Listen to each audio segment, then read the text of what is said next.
I almost called you by your right name. Shirley, my German friend. Hello. Glad to see you came back. All right, first, this is the 17th day, first video, possibly the only video today. I watched the clock to see how fast I can do this. Brevity is the soul of wit is a quote from Hamlet, and I often think about that. Although the character, I didn't mean to say this, but it occurred to me, the character Polonius isn't supposed to be that admired, but I think that's a pretty good statement. He gives some pretty good wisdom. Anyway, that's got nothing to do with this. The only reason I said that is that I try to go quickly here if I can. All right, 17th video, 17th day, first video. I need to give you an apology for yesterday.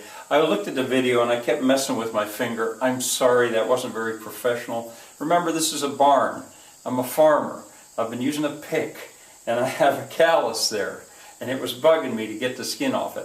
I shouldn't have done that, but I'm not willing to go back and do the videos over again. You'll have that. Another thing, my shirt. I don't usually wear t-shirts. This is not my style. But I pulled this out of the drawer and I looked at it and I thought, whoa, that's an illusion. And I just thought about illusions. I guess there it is, illusion. Here's a reference to something famous. It says, think globally. And that, of course, is Rodin, his very famous sculptor, The Thinker. You're thinking globally. So I thought, well, I'll wear it, even though I don't usually wear t-shirts.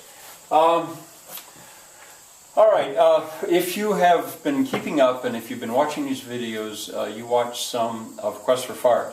I usually get the kids ready for that because I warn them, these people look pretty rough, but I tell them, imagine what you would look like if you had never been to a dentist in your life.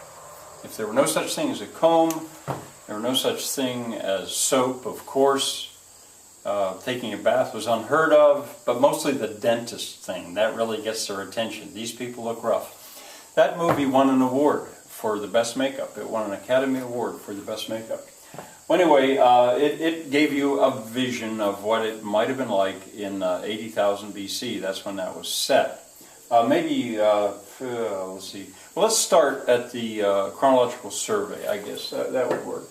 The Chronological Survey, the 18th or 19th section. I still haven't looked, but still, you should be able to find that quickly. Well, there... we've begun to list human achievements, classics really, and the use of fire, the making of fire, a classic achievement, a huge step in the history of technology. Well, you could add these. Notice I'm tabbed in. I would keep these tabbed in. I don't mean to say that they're in just the right order, but they happened, and we certainly value them. The ability to use tools, and along with tools came weapons, stone axes, stone knives for cutting. I'm not about to launch into a course in archaeology, but hopefully you know about these. Well, one of the things that made that possible was this opposable thumb. We can grab a baseball bat. A raccoon couldn't really do that, nor could a chimpanzee. Their thumb doesn't work like that. We have this opposable thumb. As I was spelling that, I thought, you know, I put an A here. And I thought, no, that doesn't look right. And so what I said to myself was, do you say opposition? You say opposition with an I. I'll bet that's an I, opposable thumb. I thought, you know, I'm going to pass that on as a trick about spelling. If you change to a different part of speech, sometime you can get to one right. I'll feel silly if that isn't right. The opposable thumb, millions of years probably in its development, but here we have it. And we can't claim it. I mean, it's been given to us. Our big brain, that made language possible. Now, I recently saw a documentary suggesting that for this big of a brain, it took meat to supply the calories to keep it going. Interesting idea. There are some very good, many documentaries about the development of humans. The most recent, I think, is called Becoming Human or something like that. I've watched them. I'm not ready to go into that detail about that. This is humanities. It's not really science. But anyway, that gave us language, and what a development that was, language. Later on, I'm going to point out that language may be considered the single thing that most distinguishes us from other animals. It is a very important thing. And there's language. By the time that you were watching that, if you watched that clip of that movie, well, they were using language. The throwing stick, you saw that presented stitching. Well, by the time we get to this next part, the next one I want you to see, stitching has developed in tanning. Hides, there's still no cloth, but they're using hides, and who knows at what point people started to tan, because leather, if you don't tan it, it's just rawhide, and it gets really stiff, so it'd be very hard to wear clothes that were rawhide. All right, and a sling, at a certain point a sling, like what David used, not a slingshot, but a sling is developed. And those have been developed by the time that the clan of the cave bear is set. All right, now while we're here, you could write down Lascaux, France. That's the most famous site of cave paintings. And they date from somewhere around 25,000 BC, 30,000 BC. Notice that we're coming up in time very fast, actually.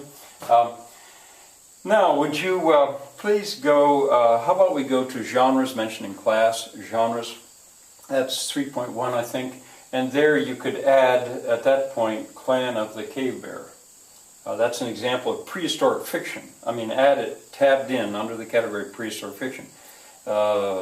Missing Link, Quest for Fire, Clan of the Cave Bear, and you could even put in maybe that it is set around 30,000 BC, more or less. I'll tell you why I think so in a minute.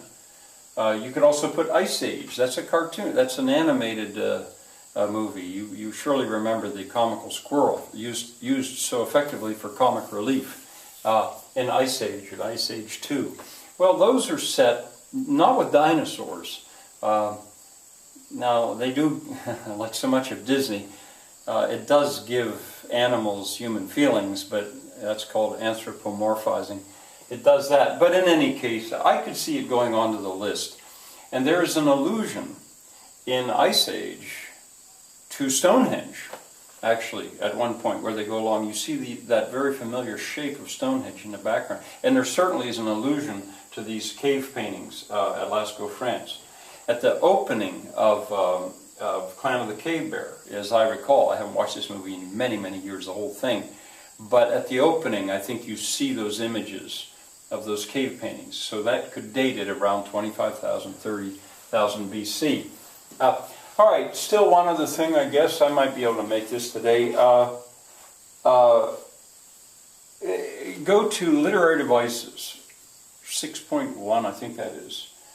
Here's one, skip a line under that last one, like allusion. Allusion, I think, was the last one that you used. And under allusion, you could add, for example, I don't know, you could add the thinker, or you could add Lascaux cave paintings. They're alluded to, they're referred to, they're something famous. But I'd like you to skip a line, at least one line here, and write down echo all the way over to the left. I don't know another name for it, but there's no doubt it exists. Echo. It's when you reuse something. It's the reuse of something noteworthy within a work. Something that gets your attention. And then it comes around again later on. It can be a scene or a word or a phrase. And the first example of it was that messenger in Much Ado About Nothing. He arrived in a big hurry with a big message right at the beginning. And then right at the end of the play, that echoes. He comes again with big news and rushes in right at the end. A very clear example of an echo. And also in Quest for Fire, if you watch the whole thing, or the two clips that I usually let the kids see, has fire arriving.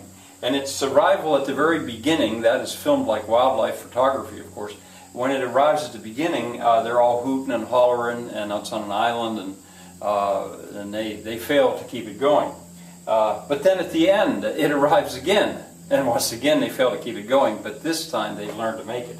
But anyway, it's filmed in a very similar way, same distance, it echoes.